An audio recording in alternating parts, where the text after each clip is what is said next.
لا، لا يبوح الورد باحتياجه للماء، إما أن يسقى أو يموت بهدوء.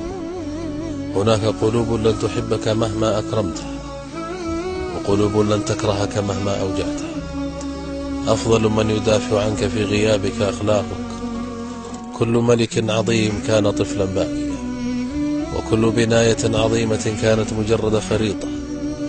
ليس المهم من أنت اليوم، المهم من ستكون غدا. القلوب الرقيقة مظلومة دائما، لأنها أسرع من يفتح الأبواب. من لا يتعلم من ماضيه لن يرحمه مستقبله.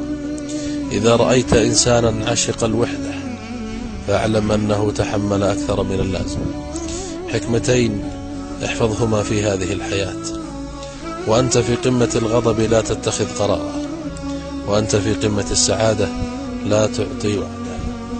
إذا نصحتني على انفراد فقد نصحتني، وإن نصحتني أمام الناس فقد فضحتني. لا تبكي على وسادتك فلن تغير من الأمر شيئا. قم وابكي على سجادتك وسيرزقك الله، وبعد العسر يسرا.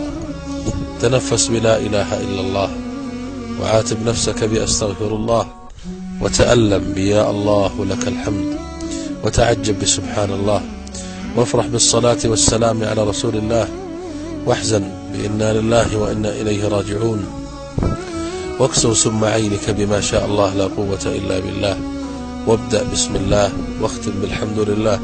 أسأل الله أن يرضى عني وعنكم، أليس بعد الرضا إلا الجنة.